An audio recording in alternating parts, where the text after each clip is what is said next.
నిన్నటి ప్రకరణంలో ధ్యానం రహస్యాన్ని విప్పుతూ చెప్పుకుంటూ వస్తున్నటువంటిది ఏంటంటే,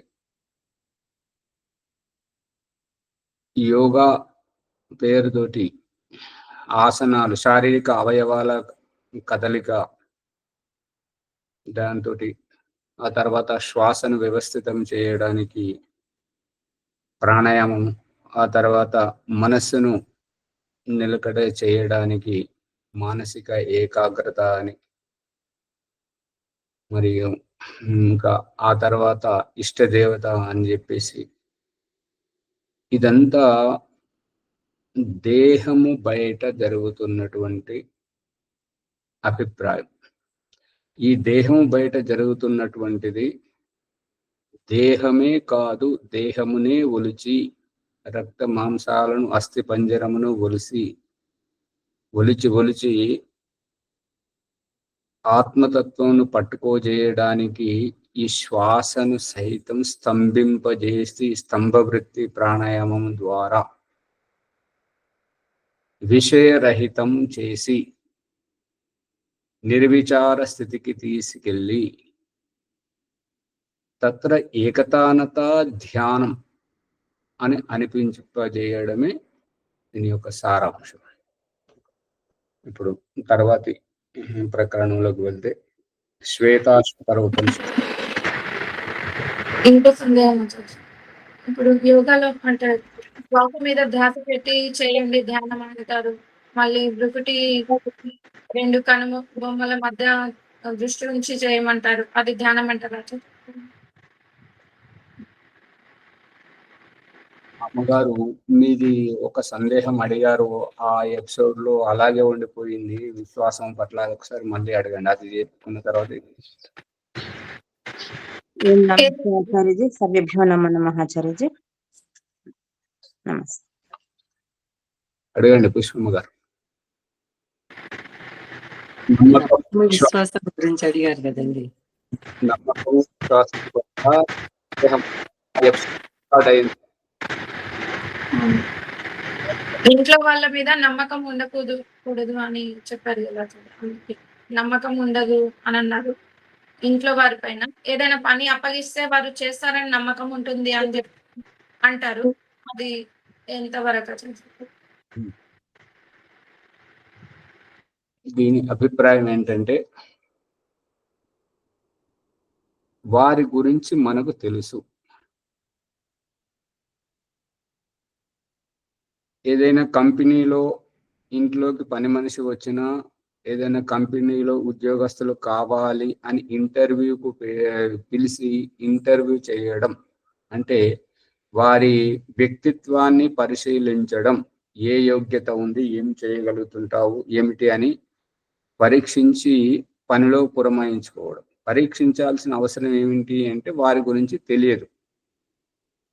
రాజశేఖర్ రెడ్డి గారికి వారి జీవితం గురించి, వారికి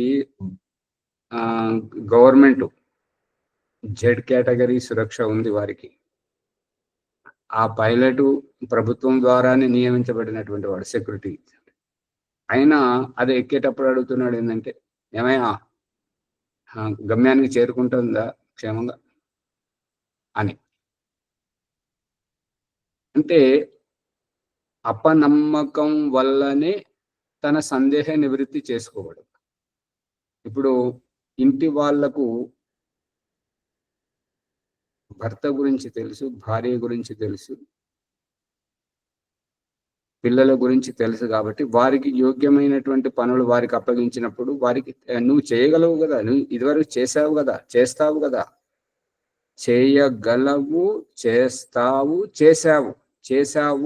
ఇదివరకు చూసిన పని, చూసిన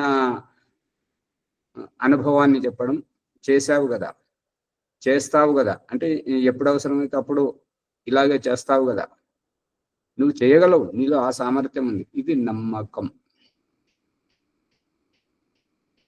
అదే ఇంటర్వ్యూకి వచ్చినటువంటి వాళ్ళను, ఇంట్లోకి పని మనిషిగా వచ్చేటువంటి వారికి, అది పని కాడికి సేవకులుగా కూలి వాళ్ళు వచ్చినప్పుడు మీరు చేయగలరా, మరి ఈ సమయానికి ఇంత పని కావాలి, చేస్తారా లేదా, మీ వల్ల అవుతుందా లేదా అంటే అక్కడ వారి సామర్థ్యం గురించి తెలియదు కాబట్టి, తెలియని వారి గురించి పరీక్ష, అనుమానం. మనం వాహనంని తీసుకుపోతుంటే ఆ డ్రైవర్ను ట్యాక్సీ తీసుకుపోతే అమాయకులు ఏం చేస్తారు, తొందరగా నేను ముందు కూర్చుండాలి, నేను కిటికీ దగ్గర కూర్చుండాలి, అద్దం దగ్గర కూర్చుండాలి, డోర్ దగ్గర కూర్చుండాలి, అట్లా దాని గురించి పరిగెడుతుంటారు. కానీ తెలిసిన వాళ్ళు డ్రైవర్ను ప్రశ్నిస్తారు, ఏమయ్యా జాగ్రత్త తీసుకెళ్తావా జాగ్రత్తగా అని అతని గురించి. ఆ ట్యాక్సీ మాట్లాడుకునేటప్పుడు డ్రైవర్ మంచివాడేనా, తాగుబోతే అయితే కాదు కదా, ఎప్పుడు నశ అయితే చేయడు కదా అని అతన్ని పరీక్షిస్తుంటారు. గమనించారా లేదా ఇది? గమనించాము సార్. అంటే అక్కడ అతని గురించి తెలియకపోవడం అపనమ్మకం. తెలిసిన వాళ్ళ గురించి ఇంట్లోకి ఒక సంస్కారవంతురాలైనటువంటి ఇల్లును చూసి ఇల్లాలను చూడమని అన్నారు. ఆ ఇల్లాలు ఎవరంటే, ఇంట్లోకి ఎంతమంది వచ్చినా ఎటువంటి పరిస్థితి అయినా ఇంటి మర్యాదను బయటపడని చాకచక్యంతో ఉండేటువంటిది. ఇంట్లో తినడానికి ఉన్నా లేకపోయినా వచ్చినటువంటి వారికి తోచిన విధంగా సంతోషపరిచి ఇల్లు దాటింపజేస్తుంటారు. ఇక మళ్ళీ వెకిలి బుద్ధి గల వాళ్ళు ఇక కావాలనే వాళ్ళు వచ్చినప్పుడే, ఏమండి టీ లేదండి, టీ పొడి లేదండి, వచ్చేటప్పుడు ఇంత పంచదార పట్టండి, అది దారిలోనే పాలది కిరాణా కొట్టు ఉంది, అక్కడికి పాల ప్యాకెట్ పట్టుకోండి అంటే వచ్చిన వాళ్ళ దగ్గర ఆ రకంగా అనడం ఏంటంటే, వీళ్ళు దరిద్రులు, వీరికి వ్యవహారం తెలియదు, మనం ఎందుకు వచ్చాము ఇక్కడ, మనం తినడానికే వచ్చాము అని అన్నట్టుగా మనల్ని వేలెత్తి చూపించడం. అంటే మనతో అనరు, కానీ వాళ్ళు ఆ భాష అనేటువంటిది సరైనటువంటిది కాదు, ఆ వ్యవహారం. అందుకని అక్కడ నమ్మకం, మా శ్రీమతి గారు ఎలాంటి వారు అని ఒక్కొక్క వ్యక్తి చెప్పుకుంటారు. ఏంటంటే, నాకు అసలు తెలియదు ఇంట్లో ఏమున్నది ఏం లేదనేటువంటిది, కానీ వచ్చినప్పుడు మాత్రం వాళ్లకు సకల మర్యాదలు చేసి సాగనంపుతుంది. ఆ తర్వాత తను ఎంత అవస్థపడ్డదో నాకు చెప్పుకుంటుంది. ఇది ఎలా ఉంటుంది, అది ఎలా ఉంటుంది? ఇది బాధ్యతాయుతంగా, అదేమో బాధ్యత రహితంగా. ఇంటి గుట్టు బయట పెట్టుకోకూడదు. ఇంటి గుట్టు బయట పెట్టుకున్నారు అని అంటే మన వ్యక్తిత్వానికి విలువ ఉండదు. అందుకని ఇల్లాలని చూడాలి అని చెప్పినటువంటి ఆయన. అందుకని జాగ్రత్తగా ఉండాలి. నమ్మకం, అపనమ్మకం. ఇక భగవంతుడు, ఇక అమ్మ నాన్న, మీ స్నేహితులు, భార్య భర్త, వాళ్ళు ఏంటంటే విడిపోతున్నప్పుడు చెప్తుంటారు జాగ్రత్త గురించి, క్షేమంగా రావాలని చెప్పేసి విడిపోతున్నప్పుడు చెప్తుంటారు. అని భగవంతుడు ఏం ఎక్కడున్నాడు అంటే, మన చేత అజాగ్రత్త జరుగుతున్నప్పుడు, మన చేత తప్పు జరగబోతున్నప్పుడు, మనం ఏదైనా పొరపాటు చేయబోతున్నప్పుడు అప్పుడు హెచ్చరిస్తుంటాడు. అంటే ఈ తల్లి తండ్రి, ఈ భార్య భర్త, ఆ స్నేహితులు, ఆత్మీయులు అనేవాళ్ళు ఎప్పుడు మనతో పాటు ఉండరు, దేవుడు మాత్రం మనతో పాటే ఉంటున్నాడు అనేది సారాంశం. అర్థమవుతుందా అమ్మగారు? మరి ఎప్పుడో దూరంగా ఉండి ఎప్పుడో విడిపోయేటువంటి వాళ్ళు మనకు ప్రమాదం జరిగినప్పుడు అక్కడ మనకు సహకరించినటువంటి వారి మీదనైతేనేమో నమ్మకం ఉంటుంటది. అదే ఎప్పుడు మన వెంటే ఉండి మనం ఎప్పుడు తప్పు చేయబోతుంటే అప్పుడే మనల్ని హెచ్చరిస్తూ మన వెంటే ఉండే అతని మీద నమ్మకం, విశ్వాసం అంటే గుర్తించలేకపోవటమే. తత్వాన్ని గుర్తించలేకపోవటం.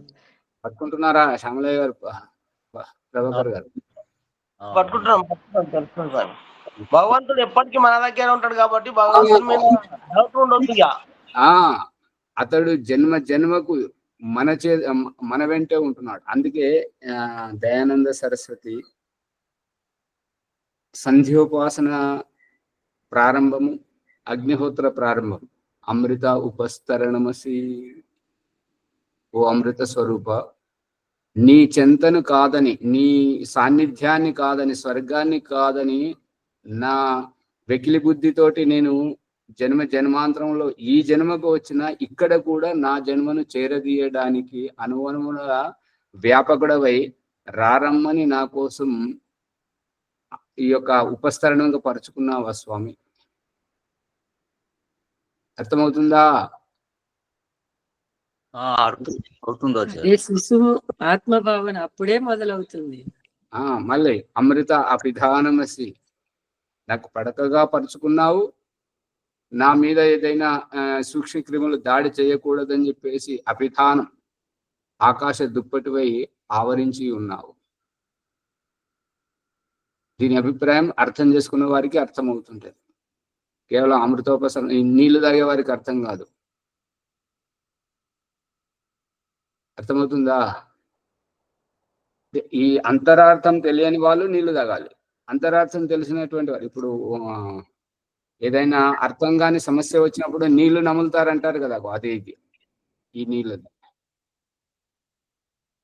అర్థమయ్యే వరకు నీళ్లు తాగండి. అర్థమైన తర్వాత దయానంద సరస్వతి చెప్తున్నాడు కదా, నో చేత్ నా, మీకు దాని యొక్క అభిప్రాయం అంతా తెలిసిన తర్వాత ఈ ఆచమనం చేయాల్సిన అవసరం లేదు. కంఠంలో కఫం ఉన్నది, ఆ కఫం లేనప్పుడు కంఠాన్ని సవరించుకోవాల్సిన అవసరం లేదు కదా, లేదు. నీళ్లు తాగాల్సిన పని కూడా లేదు. ఆత్మ పరమాత్మ గురించి వారిద్దరి సాన్నిధ్యం సాక్షాత్కారంతో ఆత్మను పరమాత్మ చేత మాట్లాడించడం, దేహం గురించి కాదు. ఏ జన్మలోకి వెళ్ళినా ఆ జన్మలో రారమ్మని చెప్పేసి గర్భం నుంచి శిశువు బయటకు వస్తుంటే ఒక దాయమ్మ మాదిరిగా, ఒక డాక్టర్ మాదిరిగా ఇట్లా చేతులు పెట్టుకొని రారమ్మని చెప్పేసి శిశువుని తీసుకుంటారు కదా, ఆ చేతులలో అనువనమున ఉన్నటువంటి ఆ సర్వవ్యాపక పరమేశ్వరుని ఉపస్తరణంగా ఉన్నాడు కదా ఆ చేతులలో. అది పశువులకైతేనేమో భూమి అనువనమున ఉన్నాడు కదా, కనకనములో విద్యమానమై ఉన్నాడు కదా. ఆ కనకన తత్వాన్ని ఈ పుట్టబోయేటువంటి శిశువులోని ఆత్మ చూస్తుంది. అందుకనే మీరు చాలా జాగ్రత్తగా గమనించాల్సింది ఏంటంటే, భగవంతుడు చూపిస్తున్న దృష్టాంతం పుట్టుకతోటి కళ్ళు ఉంటాయి, కాళ్ళు ఉంటాయి, చేతులు ఉంటాయి, అన్ని ఉంటాయి. తర్వాత వికలాంగత్వం వస్తుంటది. అంతేగాని గర్భం నుంచి ఎవరికైనా వికలాంగత్వం వస్తుందా? గర్భంతో వచ్చేటువంటి శిశువు ఎవరైనా గుడ్డి వాళ్ళుగా పుడతారా? చూసారా? పోలియో కాళ్ళు వంకర పోవడము, ఈ నోరు పడిపోవడము, మాట్లాడకుండా ఉండడం తర్వాతనే తర్వాతనే. అదే దాని యొక్క రహస్యం. గర్భంలో ఉన్నప్పుడు రక్షిస్తున్నాడు, గర్భంలో పోషిస్తున్నాడు. గర్భములో దీని అభిప్రాయం ఏంటంటే, భగవంతుడు గర్భంలో మనకు అన్ని రకాల సామర్థ్యాన్ని ఇస్తున్నాడు. బయటకు వచ్చాక మనం ఎవరితోటైతే వ్యవహారం చేయాలో, ఎవరితోటైతే వారి కర్మఫలం వారితో పాటు మన కర్మఫలం మనం కలిసి అనుభవించాలో అక్కడ ఈ అవయవాలు పనికిరావు. కాబట్టి అవి నిష్క్రియమైపోతాయి. ఇప్పుడు అది ఆశ్చర్యకరమైన విషయం ఏంటంటే, మొదటిసారి వెళ్ళేటువంటి పిల్లలకు తల్లి ఈ పచ్చడని, ఆ పచ్చడని, ఇదని, ఈ తినుబండార వస్తువులు, ఈ వస్తువు, ఆ వస్తువు అని అన్ని మూటలు కట్టేస్తుంటది. అక్కడ ఎయిర్పోర్ట్కి పోయిన తర్వాత, అక్కడ విమానాశ్రయానికి వెళ్ళిన తర్వాత అక్కడ వాళ్ళు ఒక తూకం ప్రకారమే లోపలికి పంపిస్తారు. మిగతాదంతా వాపస్ పంపించేస్తారు. ఎంత అమాయకంగా ఉన్నాడు చూడండి. అక్కడున్న సెక్యూరిటీ వాళ్ళు తీసుకుంటారు పనులు, అక్కడే ఇసిరేస్తారండి. అది ఎంత విలువైన వస్తువైనా సరే. ఈ ప్రభాకర్ గారు పంటలు పండించినట్టున్నారు. అక్కడ కూరగాయలు కానీ, అది వడ్లు కానీ, అది అక్కడ తీసుకెళ్తే ఏంటంటే ఎక్కువైనా అన్ని వాళ్ళు ఇన్ని తీస్తున్నారు కదా. టీవీలలో వస్తుంది, పేపర్లలో వస్తుంది, వింటలేరా? తీస్తున్నారు. అది ఇంటికి పంపిస్తారా? అది వాళ్ళకే అది ఆ రకం ఆధారంకే ఇక అది. అట్లా జరుగుతుంది. అవును. మనకు తెలిసింది చాలా తక్కువ, ఇంకా తెలియాల్సింది చాలా ఉంది. అందుకే ఓం ప్రకాష్ ఏం చెప్తున్నాడంటే ఇప్పుడిప్పుడే మిడిమిడి జ్ఞానంతో కళ్ళు తెరుచుకుంటున్నాడు అని చెప్పేసి అనేది ఎందుకు అని అంటే మనకి ఎంత తెలిస్తే అంత ఒదిగి ఉండాలి. సగం తెలిసిన కుండ తాను ఊగుతుంటది, ఎత్తుకున్న వాళ్ళను సైతం ఊపుతుంటది. అది నిండుకుండ ఏంటంటే తను కదలదు, ఎత్తుకున్న వాళ్ళకు మొదట ఆ బరువే లేవదు, లేచిన తర్వాత జాగ్రత్తగా నడిపిస్తుంది. శ్యామలయ్య గారు, బాలాజీ గారు, అర్థమవుతుందా ఆ విషయం? అర్థమైంది స్వామి. అందుకని ఇప్పుడు మన ప్రకరణంలోకి వెళ్తే శ్వేతాశ్వతర ఉపనిషత్తు ప్రథమ అధ్యాయం. దీంట్లో ఇంకోటి అడిగాను అసలు, బ్రిపిటి పైన ధ్యానం ఉంచడం అది ధ్యానం అంటారా? శ్వాస మీద కూడా ధ్యాస పెట్టండి అని అంటారు. అది మీ ప్రశ్న అర్థం కావట్లేదు. ఇది ఏంటంటే స్ప్రెడ్ అయిపోతుంది ధ్వని. అంటే మీరు ఇదివరకు అడిగారు కదా, ఈ యొక్క ధ్యానం చేసేటప్పుడు మనస్సును బ్రికుటి దగ్గర, ముక్కు కొసపైన, నాలిక చివరి భాగంలో, మరియు సహస్రారం బ్రహ్మరంధ్రంలో, లేదంటే హృదయంలో, వెన్నెముక క్రింది భాగంలో పెట్టమని ఉన్నది. దాని గురించే కదా అమ్మగారు అడిగేది.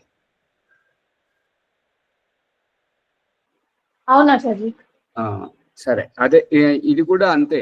ఏంటంటే ఇప్పుడు దయానంద సరస్వతి ధ్యానం గురించి చెప్పేటప్పుడు ఏం చెప్తున్నాడంటే,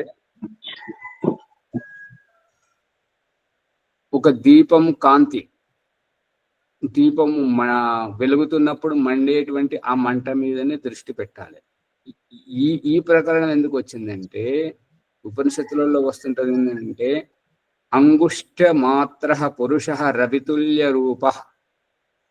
అంగుష్ట మాత్రం మన ఈ యొక్క ముద్ర, చేతి ముద్ర వేసేటువంటి ఈ బొటన వేలు, దీన్ని అంగుష్టం అంటారు అన్నమాట. అంగుష్ట మాత్ర, బాలాజీ గారు మైక్ బంద్ చేయండి. అంగుష్ట మాత్ర, ఈ ముద్ర పడేంత ఈ ఆకారంలో రవితుల్య రూప, ఉషోదయం, అరుణోదయం, ఉదయించబోయేటువంటి సూర్యుడు, అస్తమించబోయేటువంటి సూర్యుడు ఎరబారుతూ ఆ ఉష ఒడిలో ఎర్రగా కనిపిస్తుంటాడు కదా, అటువంటి ఆకృతిలో ఉన్నాడని.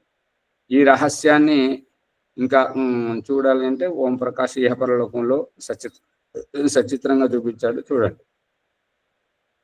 ఈ కంటికి కనబడే రూపం దయానంద సరస్వతి ఆ దీపపు మంటను దాని మీద దృష్టి పెట్టి నిలవగానే దాన్ని సగం చేయాలి. ఆ సగం మీద మనసు నిలవగానే మళ్ళీ దాన్ని సగం చేయాలి. అట్లా సగం సగం సగం సగం చేసి ఎగరగొట్టాలి శూన్యంలో ధ్యానం. ఇక సూది మొన మీద ధ్యానం చేసి ఆ సూది మొన మీద నిలవగానే దాన్ని సగం చేయాలి. మళ్ళీ అక్కడ నిలవగానే మళ్ళీ ఇంకా దాంట్లో సగం సగం సగం చేసి ఆ సూది మొనను సైతం ఎగరగొట్టి నిరాకారం శూన్యంలోనే ధ్యానం చేయడం. శూన్యంలో ధ్యానం చేయడం అంటే, శూన్యంను ధ్యానం చేయడం అంటే ప్రకృతిని ఒలవడం. ఇవాళ వారు భీమరావు గారు చెప్పడానికి ప్రయత్నం చేస్తున్నది ఏంటంటే, పంచమహాభూతాలు అంటున్నారు, మళ్ళీ తన్మాత్రలు అని చెప్తూ పంచ స్థూల భూతాలను సూక్ష్మభూతాలుగా చెప్తూ శబ్ద రస రూప రస గంధ వీటిని చెప్తున్నారు. ఇవి పంచమహాభూతాల యొక్క సూక్ష్మ స్వరూపాలు. సూక్ష్మ స్వరూపం వేరు, స్థూల స్వరూపం వేరు. ఇప్పుడు మనకు కనబడుతున్నటువంటిది ఆకాశము, వాయువు, అగ్ని, జలము, ఈ పృథివీ, ఇదంతా కనబడుతున్నటువంటి స్థూలం. దీనికి సూక్ష్మతత్వం తన్మాత్ర తత్వం, ఈ పంచకర్మేంద్రియాలు. మళ్ళీ ఈ యొక్క సువర్చలమ్మ గారు, భీమరావు గారి వల్ల 21 తత్వాన్ని లెక్క పెట్టించారు. నిన్న సువర్చలమ్మ గారు 24 తత్వాలు అంటున్నారు. కానీ దయానంద సరస్వతి, కపిల మహర్షి సాంఖ్య దర్శనంలో, దయానంద సరస్వతి సత్యార ప్రకాశం 8వ సముల్లాసంలో ఇది పంచవింశతిర్గణ. పురుషుణ్ణి విప్పి పురుష ఇది జీవాత్మ పరమాత్మశ్చ అని 25 తత్వాలు 26 తత్వాలు అవుతుంటాయి. పురుషుని వరకే లెక్క పెడితే పంచవింశతిర్గణ. పురుషుణ్ణి విప్పితే పరమాత్మ కూడా వస్తుంటాడు కాబట్టి 26 తత్వాలు కూడినాయి. అందుకని ఈ 26 తత్వాలతో కూడినటువంటి ఈ దేహం ఒలిచి బయటకు పోయేటప్పుడు ఈ 27వ తత్వం జీవాత్మ తత్వం, 28వ తత్వం పరమాత్మ తత్వం. సూర్య సిద్ధాంతం ప్రకారం జ్యోతిష శాస్త్రంలో 28 నక్షత్రాలు ఉంటాయి. మనకు ఈ యొక్క రోజువారీగా చూసుకునేటువంటి మాసిక క్యాలెండర్ ఏదైతే ఉందో దీంట్లో 27 నక్షత్రాలే ఉంటాయి, 28వది ఉండదు. ఈ 28వది ఏంటంటే ఆత్మ పరమాత్మను కలుసుకునేటువంటిది. ప్రారబ్ధం చెల్లుబాటు అయిన తర్వాత జీవన్ముక్తిని పొందేటువంటి స్థితిని చూపెట్టేటువంటిది. అందుకని ఈ యొక్క నక్షత్రాలు ఏవైతే ఉన్నాయో మన జీవితంతో పాటు ముడిపడి ఉన్నాయి అనేటువంటిది ఆ విషయం. అందు గురించి ఇవి మనము ఒకరు 21, ఒకరు 24, 25, 26 ఇది మన చేతిలో లేదు, భగవంతుడు నిర్ణయించాడు. కాబట్టి దాన్ని సరిగ్గా చెప్పడానికి ప్రయత్నం చేయాలి. భీమరావు గారు లేనట్టున్నారు. అమ్మగారు సువర్చలమ్మ గారు గమనించండి.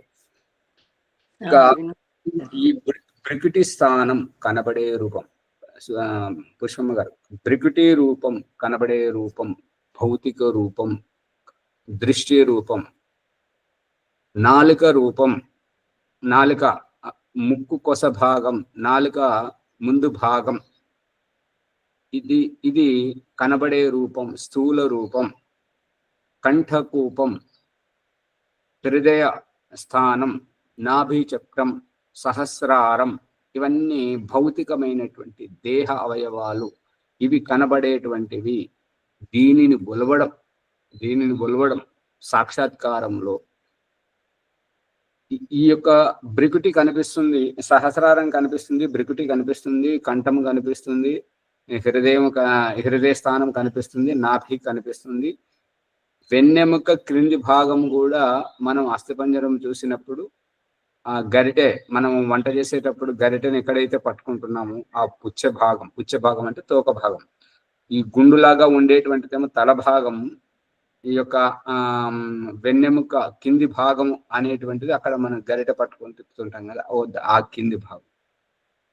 అక్కడ ఉన్నటువంటి ఇవన్నీ కనబడేటువంటి ఇది భౌతికం. ఇది కళ్ళున్న వారికే సాధ్యం. కళ్ళు లేని వారికి ధ్యానములో కళ్ళు మూసుకోవడం ప్రారంభించి కళ్ళు తెరిచి కూడా ధ్యానం చేయాలి.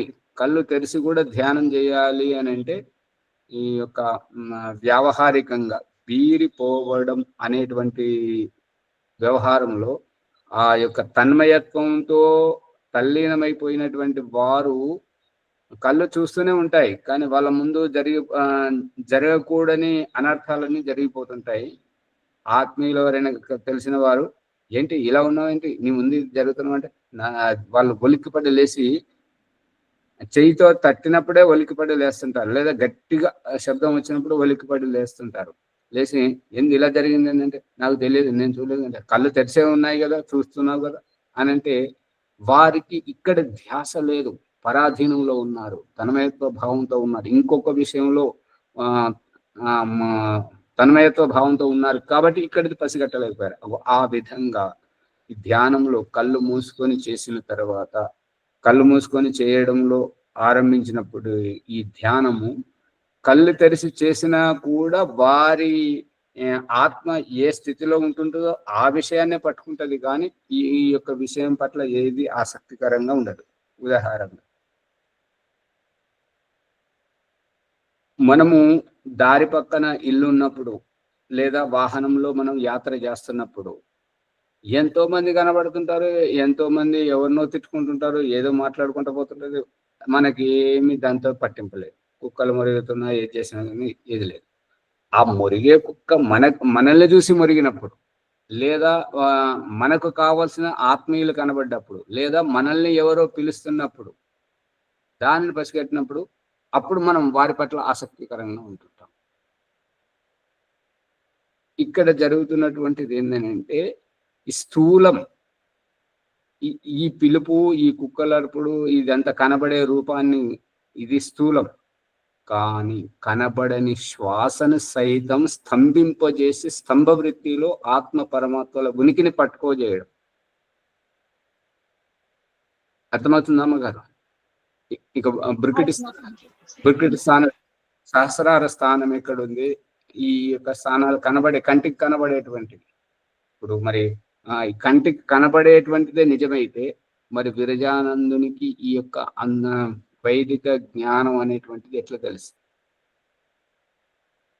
అతనికి కళ్ళు లేవు కదా. మళ్ళీ ఇప్పుడు ఇంకొక ఆయన ఉన్నాడు, ఆయన పేరు గుర్తుకొస్తలేదు, 2 కళ్ళు లేవు, విదేశాలలో ఉన్న ఆయనేమో జ్యోతిష్యం చెప్తున్నాడు. ఆయనది దాదాపుగా అన్ని మంచిగానే జరుగుతున్నాయి, చూస్తున్నారు వాళ్ళు.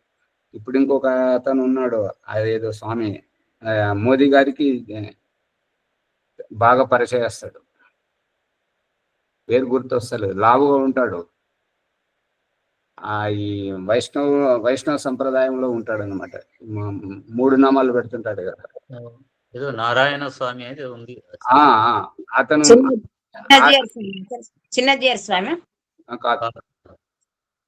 చాలా లావుగా ఉంటాడు. మళ్ళీ అతను మన ఆర్య సమాజం మీద ఆక్షేపం కూడా చేసిండు. దయానంద సరస్వతి అతను చేసిన పనులన్నీ బాగానే ఉన్నాయి, కానీ ఈ యొక్క భగవంతుని ఖండన చేయడం అది నచ్చలేదు అని చెప్పి. దయానందుడు ఖండన చేసింది ఏంటి, అది వివరణ ఇవ్వడు, కానీ ప్రజల్లో భ్రాంతి కలిగింపజేస్తాడు. అటువంటి ఆ విధంగా ఇక్కడ సూక్ష్మాతి సూక్ష్మం, స్థూలం నుంచి సూక్ష్మం వైపు నడిపింపజేయడం. అర్థమవుతుంది అమ్మగారు? ఇప్పుడు మన నిజ జీవితాన్ని చూస్తే ఏమున్నది అని అంటే, గర్భంలో ఉన్నప్పుడు మనకేమీ తెలియదు. పుట్టిన తర్వాత మన అవసరానికి మాత్రమే మనం తాపత్రయపడుతుంటాం. ఇక బాల్యంలో ఉన్నప్పుడు ఏది కనబడితే అది ఎలా చేయాలంటే ఏది పడితే అది మాట్లాడడం చేయడం జరుగుతుంటుంది. ఎదుగుతున్నా కొద్దీ, జ్ఞానోదయం అవుతున్నా కొద్దీ ఆ చిల్లర మాటలు తగ్గించడం. మళ్ళీ ఇంకా మనం తెలివి పరులము, సైంటిస్టులము, డాక్టర్లము, మంచి విద్వాంసులము, యోగి, ఋషి, తపస్వీలమైన అనుకోండి, ఎంత తక్కువ మాట్లాడుతుంటాం. అర్థమవుతుంది కదా అమ్మగారు? చిన్న బాల్యంలో ఉన్నటువంటి విక్షిప్తత వృద్ధాప్యంలోకి వచ్చేసరికి చాలా ముందు చూపుతోటి మాట్లాడింపజేస్తున్నాడు. పట్టుకుంటున్నారా అమ్మగారు, భాగ్యలక్ష్మి అమ్మగారు? అందుకని ఇది స్థూలం నుంచి సూక్ష్మానికి తీసుకొస్తున్నాడు. ఈ ధ్యానంలో సైతం అంతే.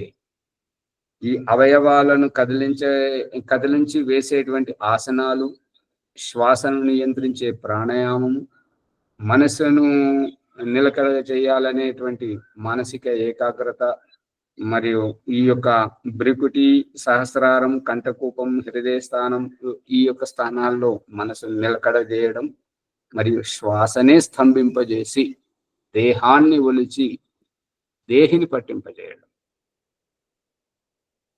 కనిపిస్తుందా?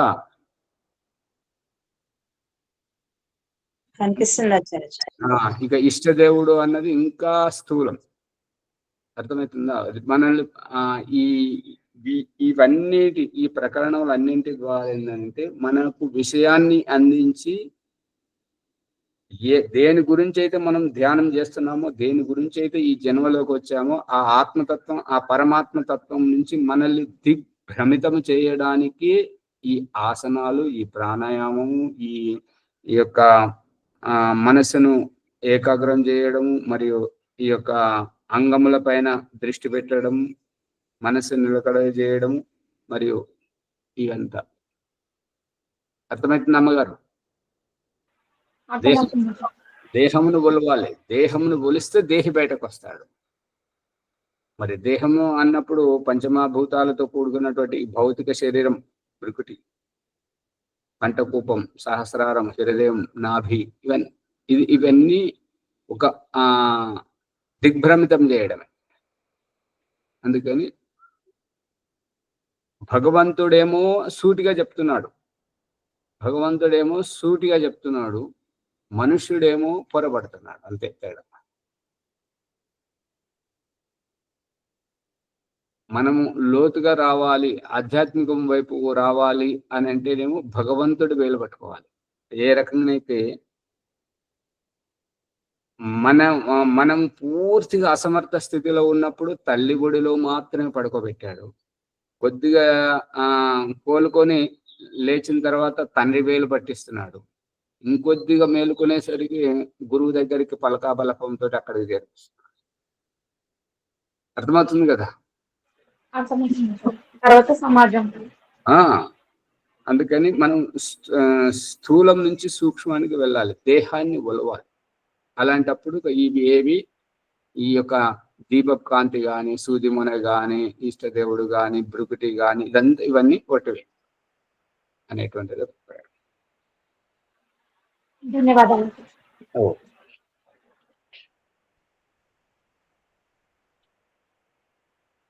ఇప్పుడు మన ప్రకరణంలోకి వెళ్తే శ్వేతాశ్వతర ఉపనిషత్తు ప్రథమ అధ్యాయం ఈ యొక్క 4వ సంపుటంలో ఉన్నాము.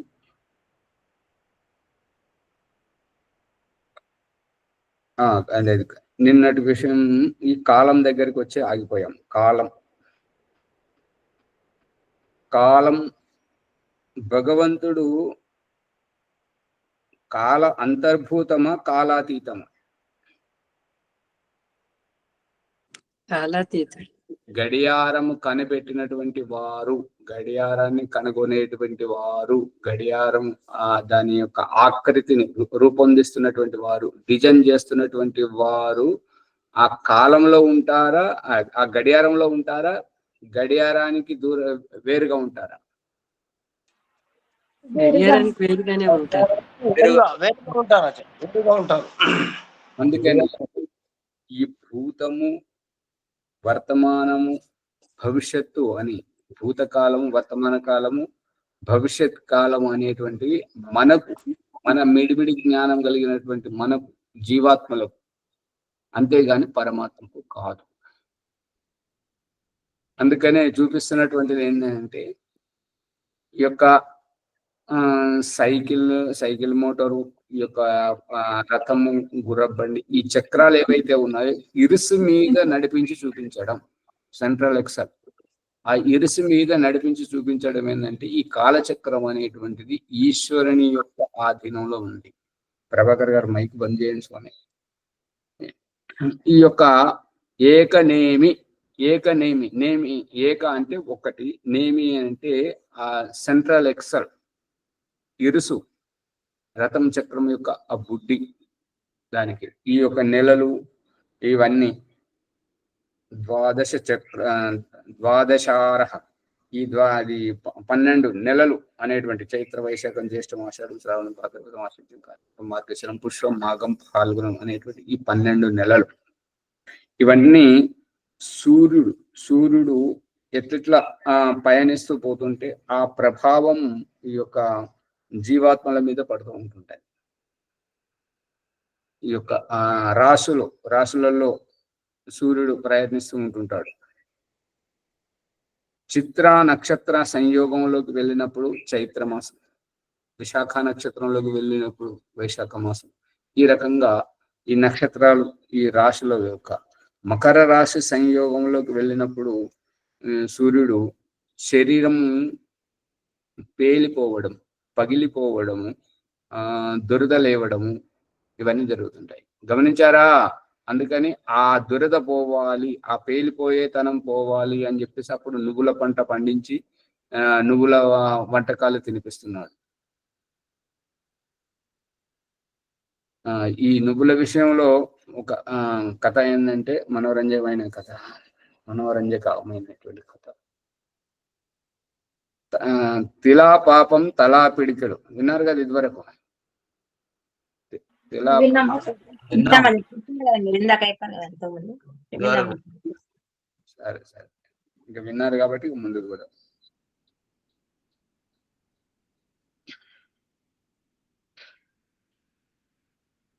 ఈ కాలము అనేటువంటిది నడుస్తూ ఉంటుంటది, కాలచక్రం అనేటువంటిది నడుస్తుంటుంటది. ఇక మన మిడిమిడి జ్ఞానం కలిగిన వారు ఏమంటారంటే భగవంతుడు 3 కాలాల్లో ఉంటాడు, 3 కాలాల్లో ఉంటాడు. గడియారము తయారు చేసేటువంటి వ్యక్తి ప్రతి సెకండులో, నిమిషాల్లో, గంటల్లో గడియారం అంతా ఉంటాడా, గడియారానికి బయట ఉంటాడా? ఇదే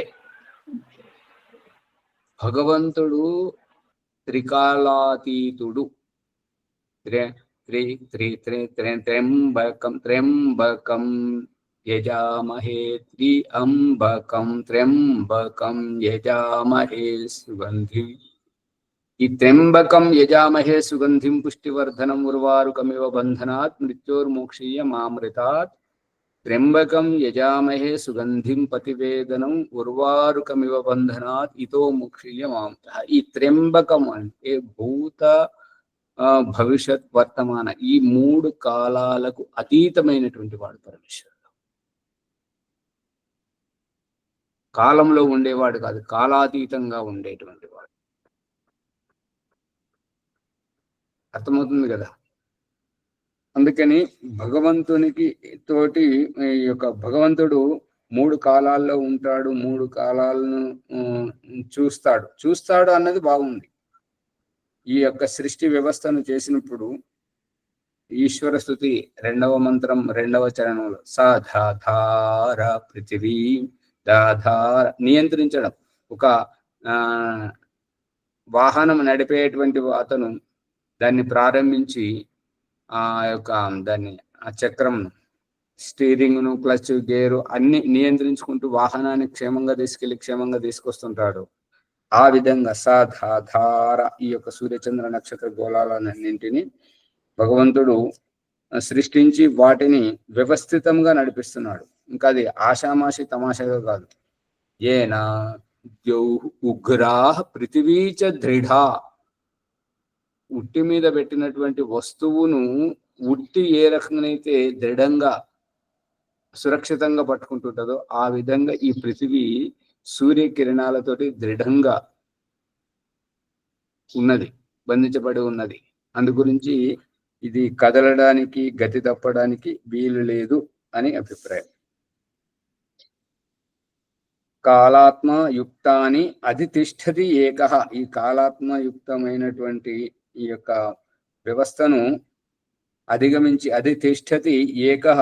ఏకః అంటే ఒకరు, ఆ యొక్క పరమేశ్వరుడు. ఈ కాలంలో ఉండేటువంటిది అనేకములు అంటే జీవాత్మలు అనేకం. ఇక దీన్నంతా అధిష్ఠించి నియంత్రిస్తూ ఉండేటువంటిది వాహనంలో యాత్ర చేసేవారు ఎంతో మంది ఉంటారు, కానీ వాహనాన్ని నియంత్రిస్తూ గమ్యానికి సురక్షితంగా తీసుకొచ్చేవాడు వాహనం నడిపే అతను, డ్రైవర్ ఒక్కడే ఉంటే బాగుంటుందా, 2-3 ఉంటే బాగుంటుందా? ఒకరే ఉంటే బాగుంటుంది. బండి ఎక్కడ పోతుందో తెలియదు. అందుకని ఇప్పుడు క్రిస్టియన్లకు వేరే దేవుడు, ముస్లింలకు వేరే దేవుడు, సిక్కులకు వేరే, ఈ యొక్క జైనులకు, బౌద్ధులకు వేరే. ఇప్పుడు అందరూ దేవుళ్ళు, ఎల్లమ్మ, మల్లమ్మ, పోచమ్మ, వీళ్ళంతా దేవుళ్ళు అయితే మరి అందరూ సృష్టి చేస్తున్నట్టయితే మరి అందరి సృష్టి చేసినప్పుడు ఆ యొక్క వారి యొక్క కర్మఫలాన్ని అనుభవింపజేయడం, వారికి జన్మింపజేస్తున్నప్పుడు రాముడు దేవుడైనప్పుడు దశరథుని ఎవరు పుట్టించారు, కౌశల్యను ఎవరు పుట్టించారు, శ్రీకృష్ణుడు దేవుడైనప్పుడు దేవకి ఎవరు పుట్టించారు, వసుదేవుని ఎవరు పుట్టించారు, వారికి దేవుడు ఎవరు?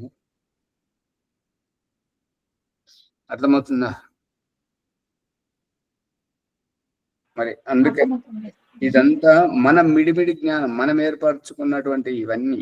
అందుకని అశాంతి ఎక్కడ ఉన్నది అని అంటే కంటికి కనబడే రూపము దగ్గర అశాంతి ఉన్నది, కానీ వాళ్ళు మస్జిద్లో కళ్ళు మూసుకొని ప్రార్థన చేస్తున్న దగ్గర ఆ భక్తిలో ఏ గొడవ లేదు, ఏ టెర్రరిజం లేదు, ఏది లేదు. ఈ చర్చిలో వీళ్ళు కళ్ళు మూసుకొని పరలోకమందున నా తండ్రి అని వాళ్ళు ప్రార్థన చేసుకునే దగ్గర అక్కడ ఏ గొడవ లేదు.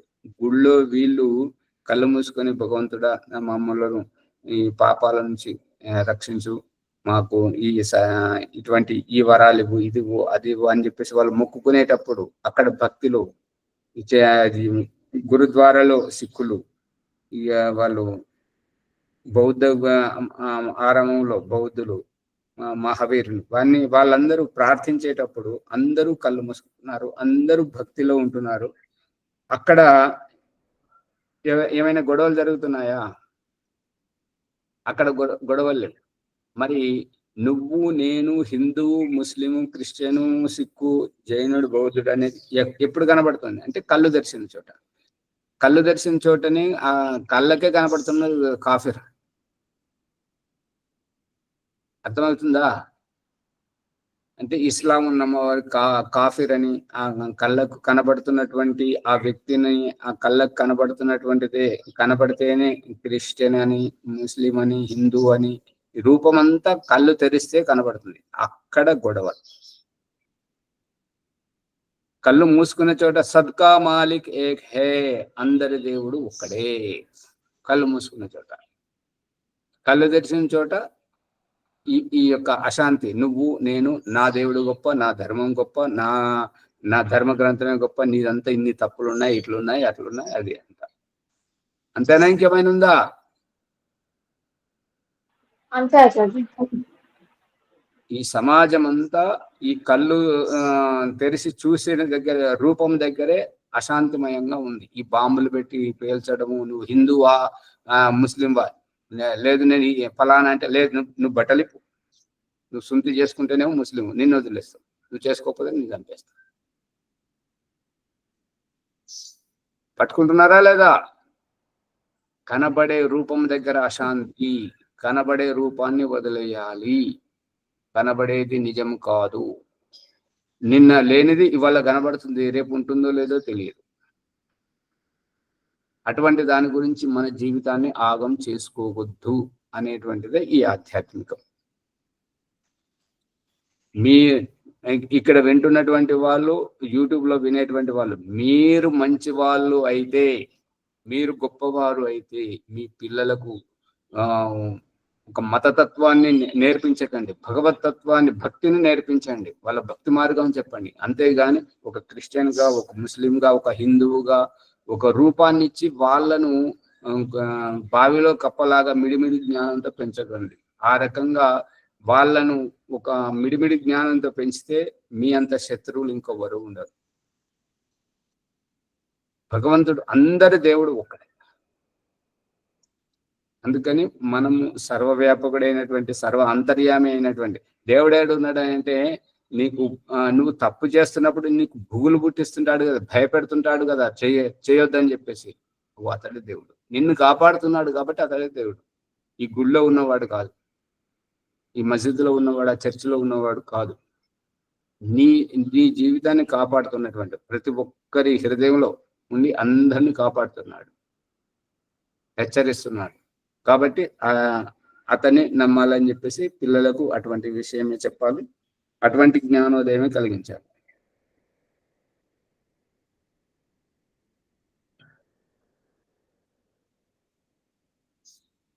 సమయం ఏమో అయిపోతుంది, మళ్ళీ మొదలు పెడితే ముందుకు పోలేదు. ఏదైనా పాట పాడండి లోపల. ఓమాచారి పుట్టినాను గిట్టినాను పాట పాడతాను. పాడు. ఓం పుట్టినానో గిట్టినానేమి, పుడమిలో జనులు, పుట్టినానో గిట్టినానేమి, మట్టి దేహం వైన దీన్ని మరుమ మెరుగక మాయలోబడి, మట్టి దేహం వైన దీన్ని మరుమ మెరుగక మాయలోబడి, శ్రేష్టమౌ గురుపాద పద్మము సేవ చేయని భ్రష్టులిలలో పుట్టినాను గిట్టినానేమి పుడమిలో జనులు పుట్టినాను గిట్టినానేమి సకల సంపదలెన్ని కలిగినా సామాన్యుడైతా సుఖత విద్యలు చదివి గనుడైనా సకల సంపదలెన్ని కలిగినా సామాన్యుడైతా సుఖత విద్యలు చదివి గనుడైనా నికరమగు వేదాంత సారము నిజము తెలసిన గురుని జందక నికరమగు వేదాంత సారము నిజము తెలసిన గురుని జందక బికరులై సంసార వారిలో ఎగుచుండెడి మూఢ జనులు పుట్టినాను గిట్టినానేమి పుడమిలో జనులు ఆలు పిల్లలు ఆజ్ఞలో మెలగి ఆలాపముచే ఆలిదిక్కము భవములను కూర్చి కారకామృత మెరుగనీయక కాలబటుల చేత జిక్కి కష్టములు పడుచుండు నరులు పుట్టినాను గిట్టినానేమి ఉడమిలో జనులు పుట్టినాను గిట్టినానేమి మట్టి దేహం పైన దీన్ని మరుమ మెరుగక మాయలో బడి శ్రేష్టమౌ గురుపాద పద్మము సేవ చేయని భ్రష్టులిలలో రాజు రాజై రాజ్యమేలీనా రాజాధిపతులు రామచంద్రుడనుచు కొలచీనా రాజు రాజై రాజ్యమేలీనా రాజ్యాధిపతులు రామచంద్రుడనుచు కొలచీనా రాజయోగ విరాజితుండవు భోజరాజును బ్రోచినట్టి రమ్యమౌ గురుపాద పద్మము సేవ చేయని భ్రష్టులిలలో పుట్టినాను గిట్టినానేమి ఉడమిలో జనులు పుట్టినాను గిట్టినానేమి. ఓం సర్వేభ్యో నమః. అవకాశం ఇచ్చినందుకు ధన్యవాదాలు.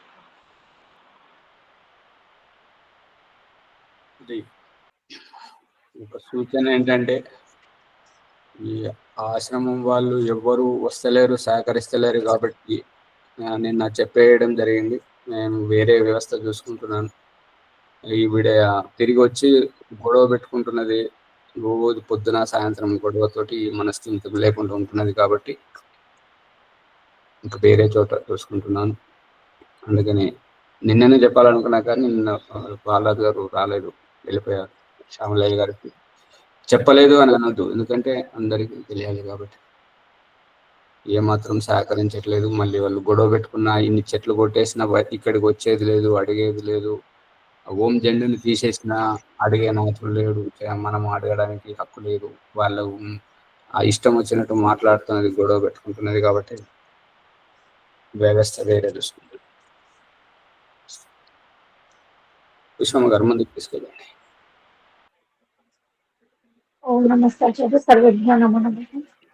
ఈరోజు ఎపిసోడ్ లో నమ్మకం, జ్ఞానం అనే విషయాల పట్ల సందేహం నివృత్తి చేశారు. రోజు ధన్యవాదాలు. మళ్ళీ కాలం గురించి, ఈ 3 కాలాలు, భూత, వర్తమాన, భవిష్యత్ కాలాలను సృష్టించిన పరమాత్ముడు కాలాతీతుడు. అందుకే అన్ని మతాల వారికి భగవంతుడు ఒకడే, ప్రతి కణకంలో ఉంటాడు పరమాత్ముడు. అందుకే మహర్షి దయానందుల వారు పరమాత్మని కాదు విగ్రహాన్ని పూజించడం ఖండించారు అని వివరించారు ఆచార్య గారికి. ధన్యవాదాలు. ఈ ఎపిసోడ్ ని లైక్ చేసి షేర్ చేయండి, సబ్స్క్రైబ్ చేసుకోండి. ఏదైనా సందేహాలు ఉంటే కామెంట్ రూపంలో పెట్టండి. ఈరోజు వైదిక సంధ్య భాగ్యలక్ష్మమ్మ గారు గాయత్రి మంత్రం సమర్పణ భావంతో చేయండి.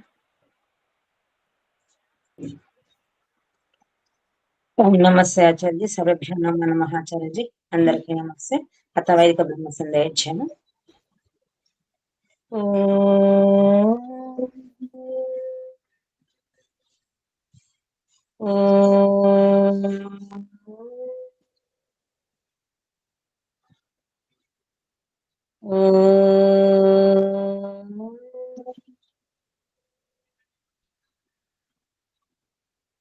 ఓం అమృతోపస్తరణమసి స్వాహా.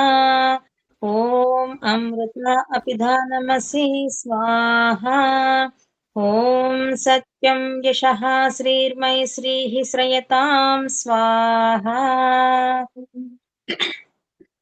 ఓం శంభో దేవీరభిష్టయా ఆపో భవంతు పీతయే శైన్యోరభిస్రవంతు నః.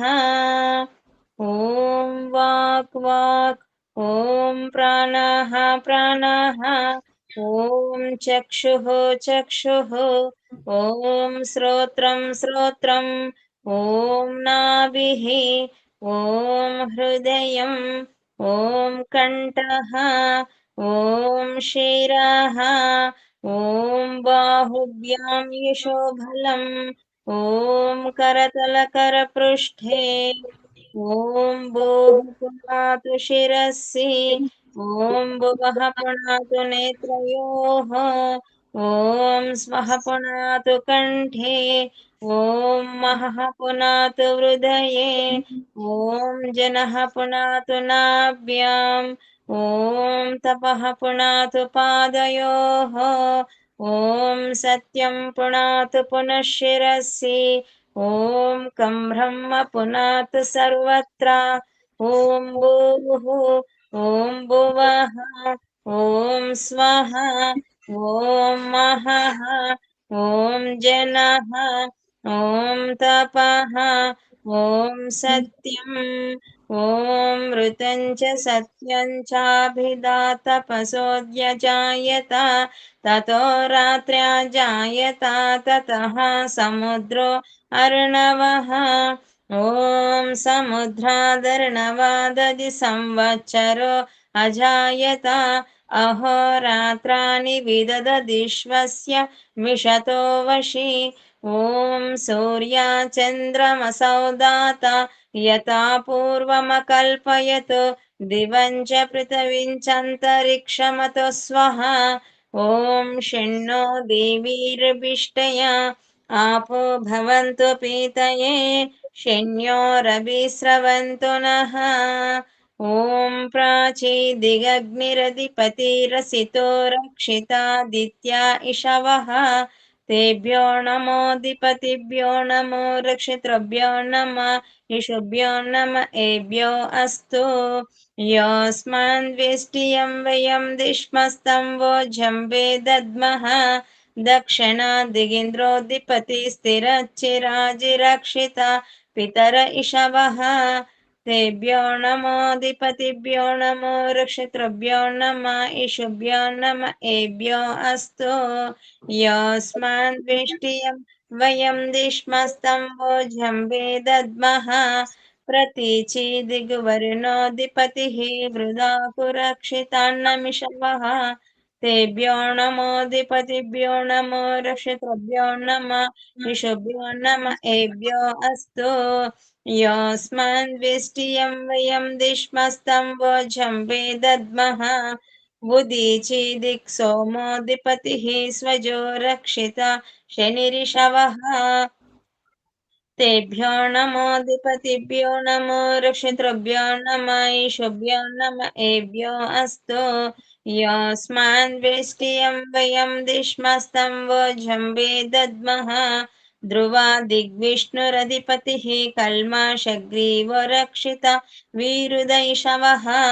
తేభ్యో నమోధిపతిభ్యో నమో రక్షితృభ్యో నమః ఇషుభ్యో నమః ఏభ్యో అస్తు. యోస్మాన్ వేష్టియం వయం దిష్మస్తం వోజంబే దద్మః. ఉరుధ్వా దిగ్బృహస్పతిరధిపతిః శ్విత్రో రక్షిత వర్షమిషవః. తేభ్యో నమోధిపతిభ్యో నమో రక్షితృభ్యో నమః ఇషుభ్యో నమః ఏభ్యో అస్తు. योऽस्माद्वेष्टियं वयं दिश्मस्तं वोझं वेदिमः ॐ जातवेदसे सुनवाम सोममरातीयतो निदहाति वेदः स नः पर्षदति दुर्गाणि विश्वा न वेव सिन्धुं दुरितात्यग्निः चित्रं देवानामुदगादनीकं चक्ष्मुर्मित्रस्य वरुणस्याग्नेः आप्राद्या वा पृथिवी अन्तरिक्षं सूर्य आत्मा जगतस्तु षच्च उदुत्यं जातवेदसं देवं वहन्ति केतवः दृश्ये विश्वाय सूर्यम् उद्वयं तमसस्परिस्वः पश्यन्त उत्तरं देवं देवात्रा सूर्यमगन्म ज्योतिरुत्तमम् तच्चक्षुर्देवहितं पुरस्ताचक्रमुच्चरतो पश्येम शरदशतं जीवेम शरदशतं शृणुयाम शरदशतं प्रभ्रवाम शरदशतम् अदीनस्याम शरदशतं भूयच्च शरदशतात् ॐ शन्नो देवीर्भिष्टया आपो भवन्तु पीतये शन्यो रविस्रवन्तु नः ॐ भूर्भुवः स्वः तत्सवितुर्वरेण्यं भर्गो देवस्य धीमहि धियो यो नः प्रचोदयात् హే సచ్చిదానంద స్వరూప జగతుత్పాదక దేవ నీ దివ్య విజ్ఞాన స్వరూపము నేను నిత్యము ఉపాసింతుము మాకు సద్బుద్ధులు నెచ్చి సత్కర్మములు ఆచరించినట్లు అనుగ్రహింపము స్వామి. సమర్పణ భావం. ఏ ఈశ్వర దయానిదే భవత్కృపయ అనేన జప ఉపాసనాది కర్మములను చేస్తున్న మేము ధర్మ అర్థ కామ మరియు మోక్షముల సిద్ధిని సత్వరంగా ప్రాప్తించుకొందుము గాక. ఓం నమః శంభవాయ చ మయోభవాయ చ నమః శంకరాయ చ మయస్కరాయ చ నమః శివాయ చ శివతరాయ చ ఓం షణ్ణో దేవీరభిష్టయా आपो भवन्तु पीतये शन्यो रविस्रवन्तु नः ॐ शान्ति शान्ति शान्तिः इति वैदिक ब्रह्म संजय ओम नमस्ते आचार्य च ओम नमस्ते. భాగ్యలక్ష్మమ్మ గారికి ధన్యవాదాలు. అత శాంతి పాఠం. ఓం దేవ శాంతి అంతరిక్షం శాంతి పృథివీ శాంతి ఆపః శాంతి ఓషధః శాంతి వనస్పతయః శాంతి విశ్వే దేవాః శాంతి బ్రహ్మ శాంతి సర్వం శాంతిః శాంతిరేవ శాంతి సామా శాంతిరేధి. ఓం శాంతి శాంతి శాంతిః. ఓం నమస్తే ఆచార్య. సర్వేభ్యో నమో నమః. అందరి ఎపిసోడ్ లైక్ చేసి షేర్ చేయండి, సబ్స్క్రైబ్ చేసుకోండి. ధన్యవాదాలు ఆచార్య. రేపటి వారం గురించి చెప్పండి. విజయలక్ష్మమ్మ గారు వైదిక సంధ్య వారు వస్తలేరు. ఓం నమస్తే సర్వేభ్యో నమః. వేరే వాళ్ళకి చెప్పండి.